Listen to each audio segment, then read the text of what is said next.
Hello, today I want to recommend this book.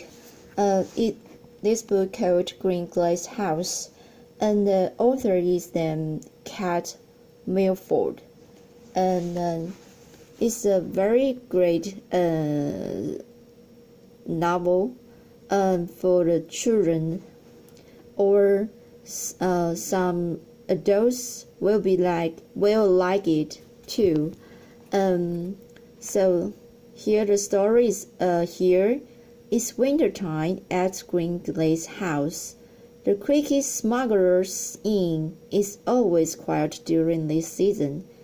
And Milo, the innkeeper's adopted son, plans to spend his holidays relaxing. But on the first icy night of vacation, out of nowhere, the guest bell rings.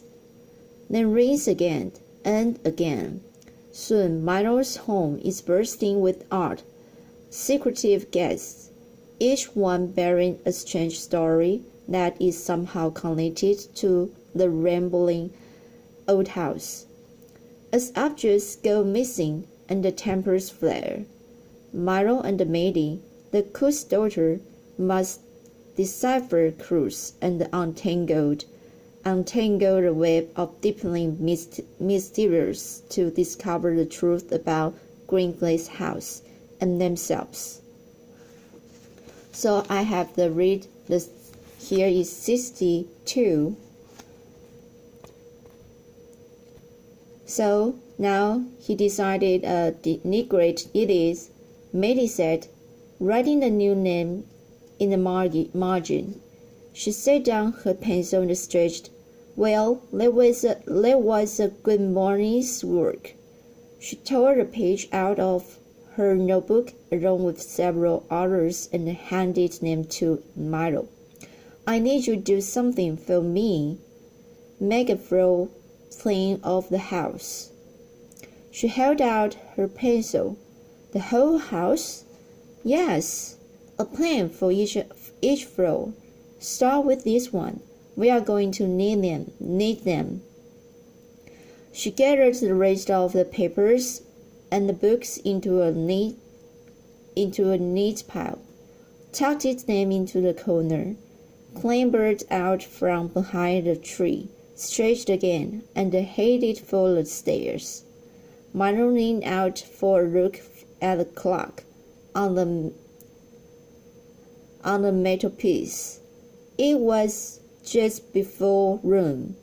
He folded up his papers and stuck them in his pocket along with Maddie's pencil. Negrate, he said quietly, trying the name out. Negrate. It certainly sounded more like a blackjack than a 12-year-old boy. Then he scrambled to his feet and rushed up the stairs in Maddie's wake. Maddie? She popped out from behind the banister at the second-floor landing. Yes? What are we doing with this game again? She gave him a disappointed look, trying to find out who wrote that map, and what's a map of, obviously. All right, he scratched his head. All this talk about heroic, fantastic types, and he'd totally forgotten why they'd started the game to begin with. Milo, what? You still have it, right? The chart? Chart. Map, yes. Milo, do you still have it? Of course I do, he retorted. Maddie held out her hand.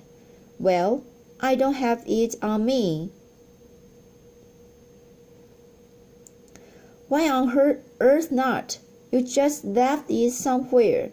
Maddie swooped down the stairs faster than he'd ever seen a kid move and growled in his face. Where? Milo shoved past her and stumped up to the second floor. He continued stomping until he reached his bedroom. Matty crawled on his heels. Then he stopped and stared at the door. "What is it?" she asked, standing on her tiptoes to peer over his shoulder. "Is it open or something?" "No, it's closed," Milo said slowly. "It's just like I left it. Except that wasn't quite true. The plaid silk ribbon that's tied.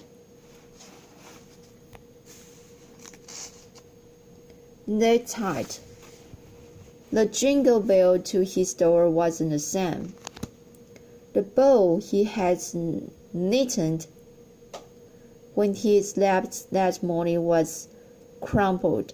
Someone had turned the doorknob, and since Milo didn't make a habit of knocking his door, that meant someone had probably been in his room. The leather wallet and the raconteur's commonplace book were still there on his desk, right where he'd left them. But once again, something was wrong. Milo had placed the red book on top, carefully lining up the book's bottom edge with the row of stitches on the wallet beneath it. The book's bottom edge was still parallel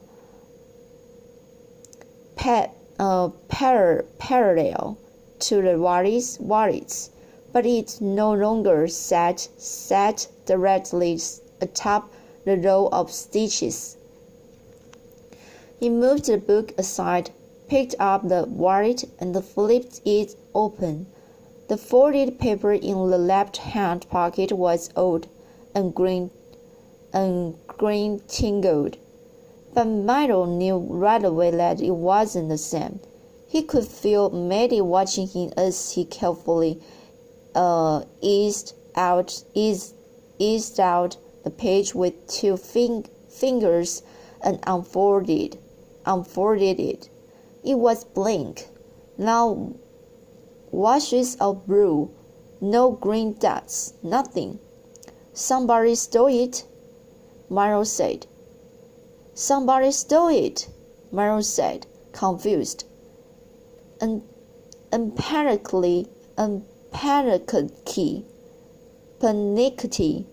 Panicky.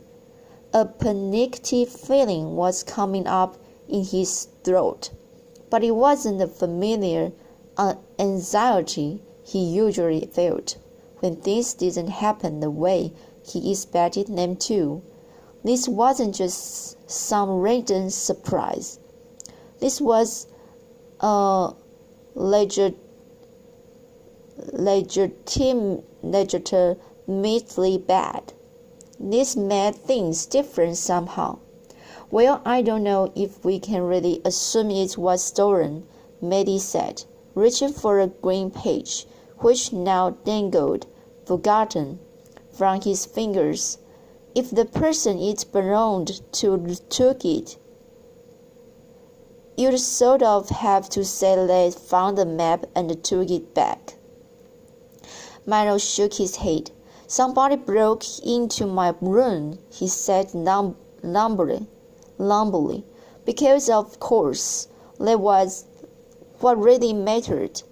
In all his years of living at Green Glass House, in all the years of smugglers and what lots of people would call unsavory characters passing through, never had anyone invaded Milo's space. Never, not once. "Well, did you lock it?" "It doesn't matter." He stood with his shaking hands clenched in his pockets, stuck still, except for his eyes, which darted to each nook and corner of his room, looking for anything else that might be disturbed. "I shouldn't have had to lock it. It's my room." Okay, Matty said more gently. Someone had been in his room. Myro's parents might have come in for some reason, or Mrs. Carraway, but given how much they were scrambling to stay ahead for the needs of 5 unexpected guests, he doubted they had time to worry about him at all, and of course they wouldn't have taken anything. Someone who had no business in his room had been there, and if one of the oddball guests was a thief for real and was after the child for some reason, then this game they were about to start playing was turning into something more serious. Someone had been in his room. Someone had been in his room. Myro forced himself to breathe evenly so he wouldn't have panic attack. He'd had panic attacks before. When he did, his mother usually told him to try to take his mind off it, to think of something else. Like, for instance, a game. "What's your name?" he asked Maddie. "What? In the campaign?" "Oh, well, let's call me, Siren. And who are you? You haven't told me anything about you yet." Maddie scratched her head. "Well, there is a kind of character I've always wanted to play. It's called a scholarist. They are these winged creatures who follow angels around like familiars, and they are not supposed to act in ways that change the course of events, but they love adventures and they never get to have any. So when you come across one, they are usually non-player characters, meaning you run into them and get information or clues or tools or something. You can almost always convince it to help, but I don't see why a player couldn't be one. I love the idea of a scholarist who decides to have an adventure, even though she isn't supposed to. Do you mind if I try playing one?" He shrugged, curious. "Why would I mind?" "Well, for starters, Serene would have to be invisible to all the non-player characters, meaning everyone but you." Myro grinned. "I have to pretend you are invisible?" "Myro," Maddie said sternly, "Sirens and otherworldly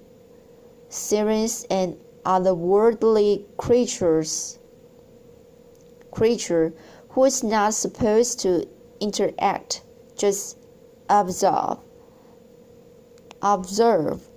unless ordered to do something by her angel. She'd have to be invisible to everyone but Nigret, and that would make Nigret the captain of our campaign. Siren wouldn't be comfortable being in command. She'd just be excited to be able to join the adventure, but she might be very useful in terms of seeing things Nigret can't. And she'd have unearthly powers that might come in handy." "Powers like what?" Do you know? I guess we will find out." Maddie looked anxiously. Maddie looked anxious, as if she was worried Myro might say no. She shrugged again. "Fine, by me.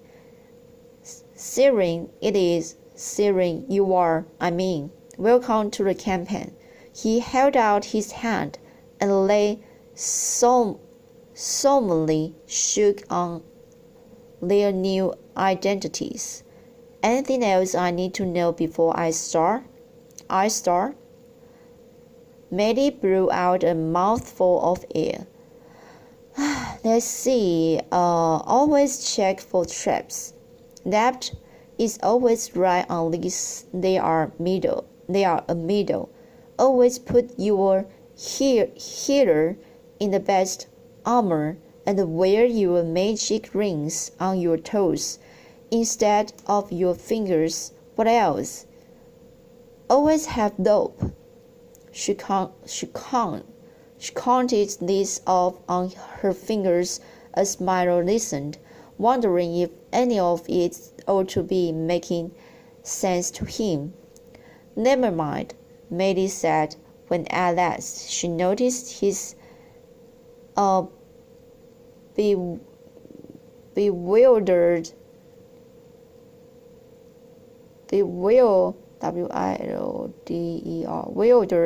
expression. You will figure things out as you go. All right, Milo leaned against the wall by the window and chewed on his thumbnail, relieved to discover that thinking about the game was helping the webs of anxiety subside. Well, he said, I don't think it was the map's owners who took it. If it was, he or she would just have taken the wallet and everything. There would have been no reason to make it look like it hadn't been disturbed, or to replace it with something similar. That only makes sense if the thief wanted to keep someone from realizing the chart had been taken for as long as possible. What I didn't know he realized was whether the thief was trying to fool the real owner of the chart or Milo himself. He took the imposter map back from Maddie, or rather, Serene turned on his desk lamp and held the paper up to the light, revealing the same twisted iron gate he'd seen on the original.